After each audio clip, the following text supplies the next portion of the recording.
Alright, we have new stuff added into the game, specifically the Highwind section. I know it might sound super fancy or anything, but similar to the Chocobo Farm, it's just another resource collection, screen. I will just showcase it now for the sake of, the novelty of how it's released, but otherwise, you will just sit very, tranquilly in the menu. So. And we even got, if I recall correctly, the actual Highwind team. The Highwind sets an automatic expedition to collect items. If you have seen any gacha, you know this kind of mechanic. What is particular is that the Highwind has a personal level up system that is completely autonomous and only requires you to actually play it itself. It's not affected by any of the microtransactions, so it's the one of the things in the game where in order to actually level up you just have to play the game as intended.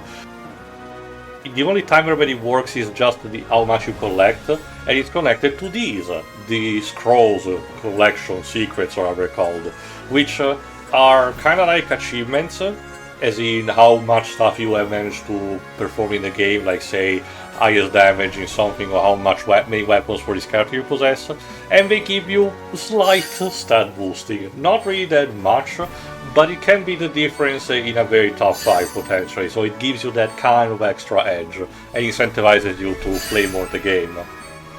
Of course, as any gacha wants to do. Like, the only other thing a gacha wants to do aside from get you to spend money is ramp up that engagement time. Yeah. Since I guess that also looks good to stock investors these days with live service games. The only weird thing, as I think I'm about to show also, is that the one resource that the Highwind collects is represented by paint cans, yellow paint cans. And people thought that it's very weird because the closest thing of yellow that is on the Highwind is the Lady Luck portrait, her outfit. And some people obviously made the obvious joke about the yellow paint virus that is spread towards games these days that tell you which ledges can be climbed, But no, I don't think it's even a reference, a tongue-in-cheek joke to that. The thing that people speculated the most instead is that originally it was supposed to be oil canister, as in fuel for the airship, but they got reconverted for censorship of some kind. Again, that's the best speculation people had, and even then, as you can see, it doesn't really hold that much of a candle. I like this remix of the airship theme. Which is also a remix of the Final Fantasy theme, essentially. Yeah. Well, the 7 one, yeah. As it was in the original game as well,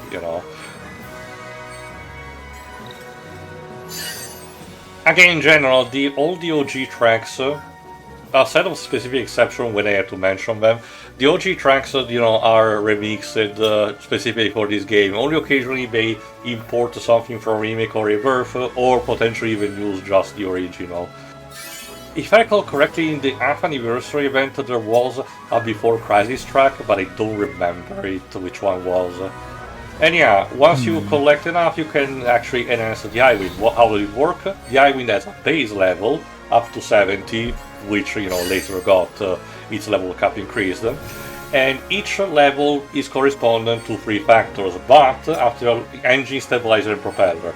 And after you actually unlock a certain threshold of the Highwind level, you unlock specific themed boss fights that you need to beat in order to actually progress with the Highwind leveling up. So again, it has a bit of engaging and wants you to actually move forward.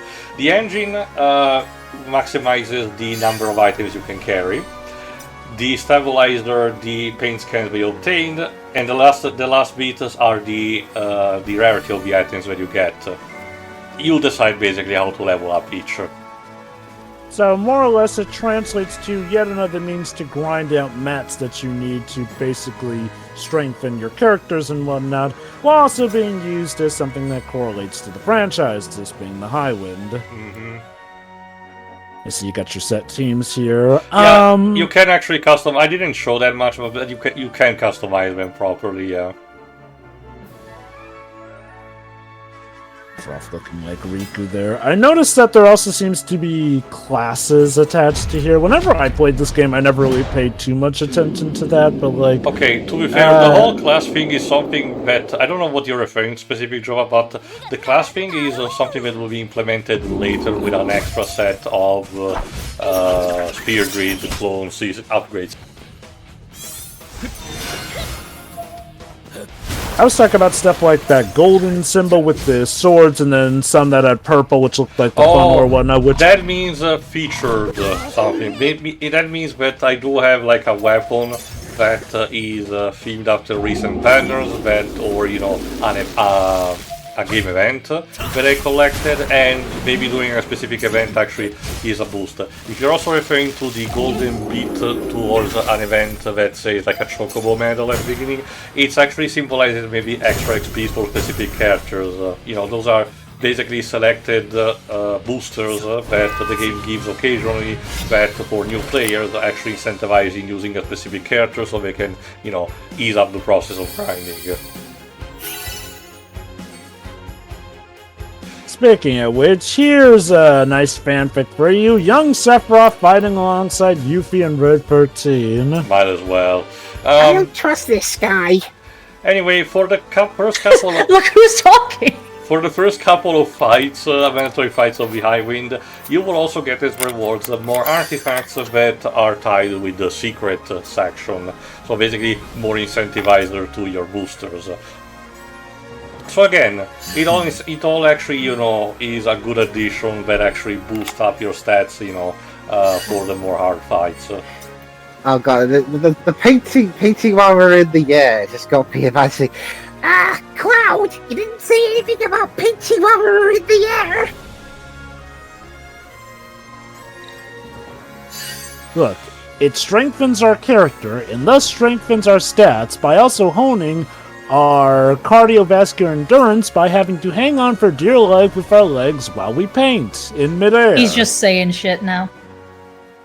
But you only gave me a 20-meter long rope and it's broken! Anyway, in the meantime... that's because you weren't a high enough level. In the meantime, we also got 2 new summons released. First, a dual summon consisting of Ifrit and Bahamut at the same time. Also, a bit, variant. Also a bit of, you know, expanding on previous ones, but if I recall correctly, I'm not gonna show it, because, you know, we already saw the Shiba fight. I will say, these days it's interesting to see how a lot of classic franchises translate into gacha by pulling out gimmicks like, ooh, here's a summon, but now here's a double summon! If I recall correctly, this is a gimmick that Rebirth plays a bit up, especially during the Gilgamesh quest line, so...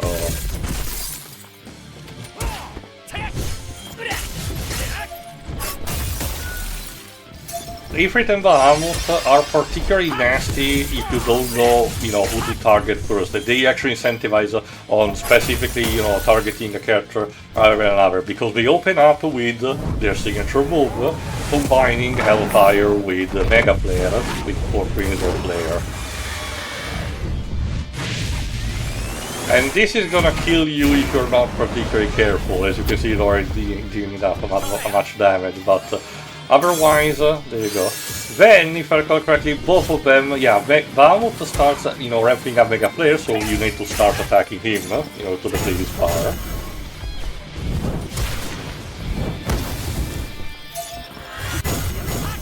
There you go. But then you need to go back to Ifrit, because otherwise he will start charging up Hellfire. It's basically the kind of fight that requires you to, you know, to properly do manual input, because auto will only get you so far, unless you have grinded enough.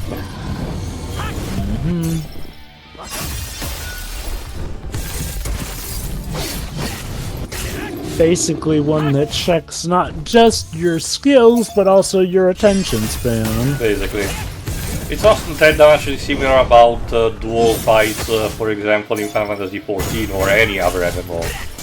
And after dealing with Ifrit, Bahamut is relatively easy to actually knock off. You just need to watch out for the Mega Player attack, which, as mentioned, during the solo boss fight with Zakad, he will start ramping it up as his HP becomes critical. So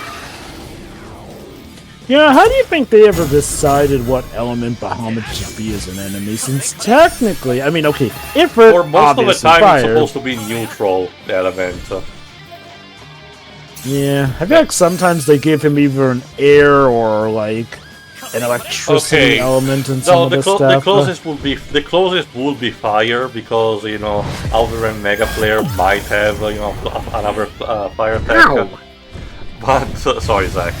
But for the most part, Mega Player is supposed to be a neutral element because it is based on the Flare magic, which is a neutral element in itself. It's kind of like the almighty element in Shin Megami Tensei. The only major exception is that in this case, it's not something that bypasses resistances. It's just neutral element, meaning that it doesn't get lowered by anything but by the same token. It's not super effective against anything. It's just very powerful. I honestly thought you were going to mention Hyper Beam from Pokemon, but yeah, same principle. Well, I will say that, but you have to remember, at the end of the day, Hyper Beam is just normal element, so Pokemon like Aggron just laugh in its face. Well, that's the thing, like, I guess normal is supposed to be the Pokemon equivalent to neutral when the problem is that it's still, not effective against the Rock and Steel and doesn't do anything against Ghost. So, yeah, Gengar is even laughing even harder at that. Yeah. Yeah, since I could barely hear the music, part of that guitar sounded like we were in the Joker's Dark Knight theme. That's the Crazy Score version of Ozu 5 server, and I detest it. It's so without a pulse.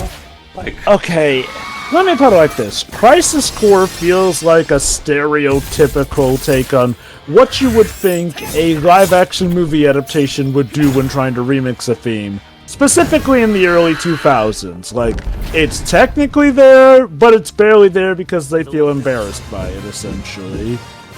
The thing is that when it comes to Crazy Score, as we will be able to hear in not too long from now, is that when it comes to the soundtrack, the piano pieces are actually the best ones. When it comes to piano and string quartet, the composer, the one that we listen, for example, in the Words Ends With You games, it's not even that bad. It's just when the grunge metal starts, it's just a problem. I get the feeling that the guy's heart was more in the Words Ends With You's music. And Dissidia at that time. We also got, in the meantime, Leviathan showing up, so that's who we're going next. And yes, Barret gets a scaly cannon, sure. Like, again, and I want to specify, I'm not talking about the soundtrack with Crisis Core as a whole.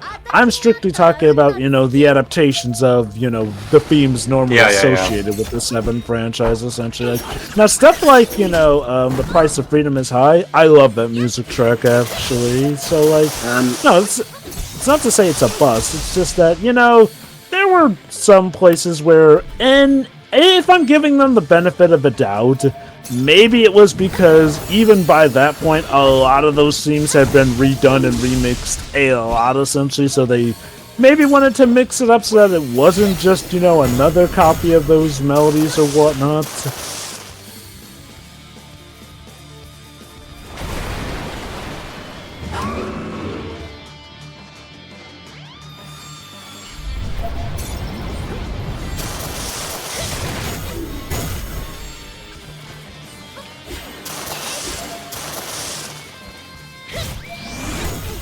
Here's the gimmick with Leviathan. The bastard starts with the Briny Barrage, which is one of its attacks also in a remake, mind you. Then he puts up a lightning resistant barrier that you need to actually put down, at the end of which, and also with a 3-2-1 countdown, after which you will start using Maelstrom. You need to put the barrier down, because otherwise the damage will be way too high, and also pray that you manage to resist still. This is why Eric is kind of imperative for now. I guess the good news is typically you'd be attacking him with electricity already. Keep in mind that at this point of the game, not all characters do possess lightning-specific attacks. You have to rely otherwise on material, like in this case, Kate Sith, with 2 Oslo, for example. that is going to be one of the downfalls of a gacha if, you know, they cordon off when certain people get this or that. I do find it weird, though, that what they blitz off is essentially elements as opposed to abilities. It's just for, you know, gacha-wise. quirks and more than anything.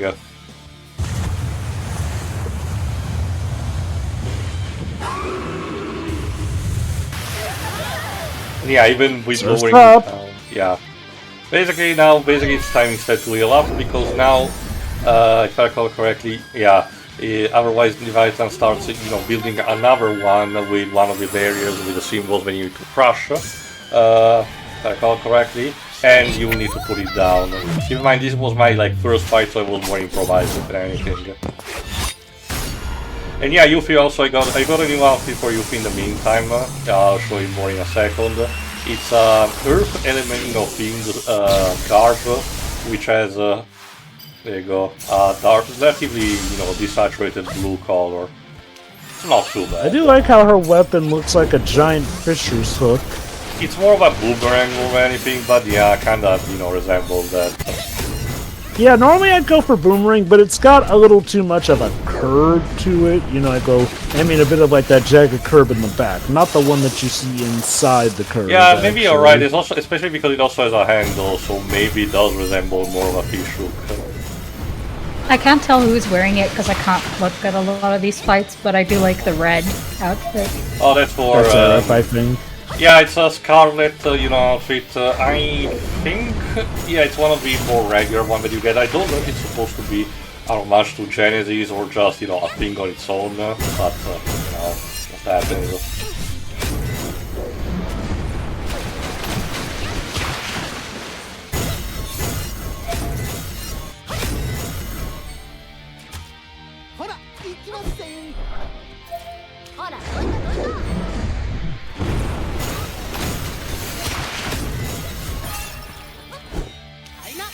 Leviathan, where do you go when you technically go underwater on solid ground? That's the kind of thing that, you know, it was present also in Remake, that Leviathan just pops out from the ground in that pool thing.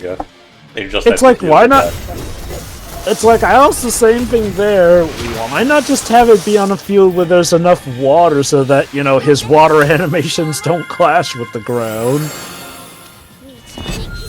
It's not a deal breaker, but it's weird. Yeah, and I kind of blew my load with the limit breaks a bit too soon, because, yeah, I'm actually about to break the seal, if I recall correctly. I should have used that at that point, but as you can see, we're almost done.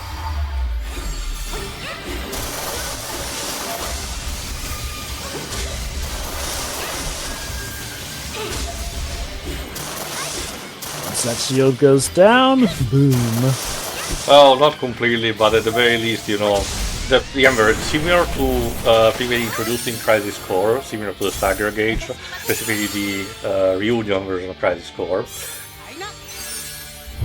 Now the bosses have these, when you're doing sometimes a special attack, they will have a barrier that you need to attack in order to aggressively attack in order to deplete, and once you do, they get staggered, and meaning that they also don't do the special attack. Again, it's taken specifically from that because if you remember, in Remake and also Rebirth, you know, the enemies instead have the stagger gauge from 13, everyone's favorite.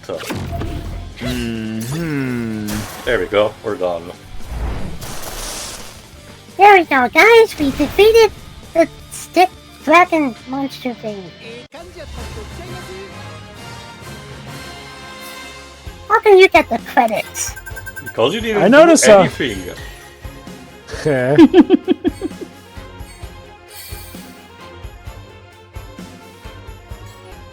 Anyway, that's it for this update. When we'll go back to the story, we will go to the last chapter of the first soldier, but before that, we have one more season-long event, this time centered around planting crops in the desert, so see you for that. Hey. Oh boy, see you then.